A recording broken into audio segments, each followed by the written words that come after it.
Toute la ville de Soudja, malgré les proclamations ukrainiennes et autres, est maintenant fermement sous contrôle russe. A repris l'ensemble de la ville, ainsi que les localités environnantes. Nous sommes à Zalionochka, qui se trouve au-delà de Soudja. C'est le supermarché infâme Pitioreshka, qui a été multiplié par presque toutes les unités ukrainiennes qui passent par ici. Et la raison est que c'est l'un des premiers grands bâtiments qu'ils voient après avoir traversé la frontière depuis l'Ukraine et en conduisant vers Soujou. Toute la ville est derrière nous sur cette route. Là-bas, à 7 kilomètres de nous, se trouve l'Ukrainien, la frontière. Mais cela, encore une fois, est un supermarché infâme. C'était un symbole de l'incursion de l'Ukraine.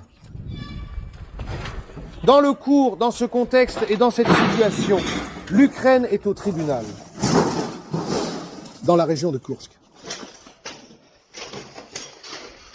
La raison pour laquelle nous ne pouvons pas... Papa est dehors.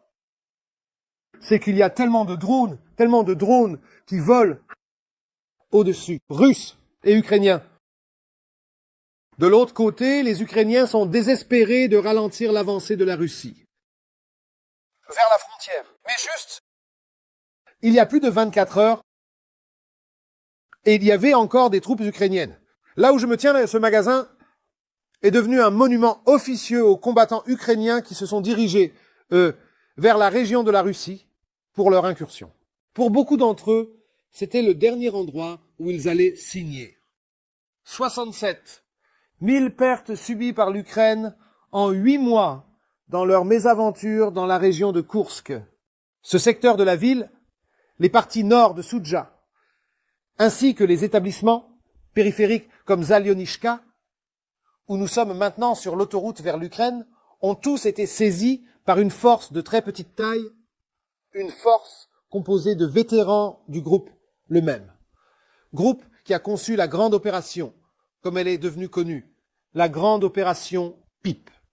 Ils ont eu l'idée d'utiliser le tuyau pour passer derrière les lignes ukrainiennes, quelque chose de complètement inattendu, et qui a conduit à un effondrement total de l'organisation ukrainienne, de la morale et le potentiel de combat.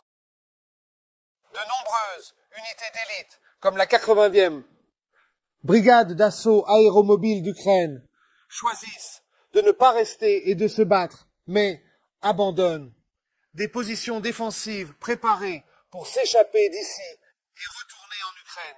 L'Ukraine affirme qu'elle n'a pas abandonné Soudja, que ses forces sont toujours à l'intérieur. C'est faux, et la preuve est que nous sommes ici, juste sur les limites les plus à l'ouest. De la ville, cette opération s'est révélée être...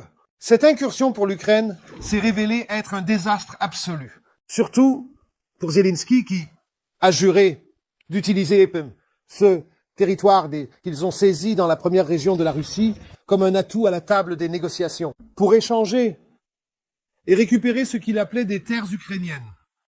Cette opération a complètement échoué, sans aucun doute avec un coût humain énorme pour l'Ukraine. Contre 67 000 troupes, véhicules, matériel de guerre, 7 000 chars, transporteurs de troupes blindées, voitures blindées, véhicules de combat d'infanterie et jeeps. Et plus que cela, il y a un problème auquel les forces russes sont confrontées ici.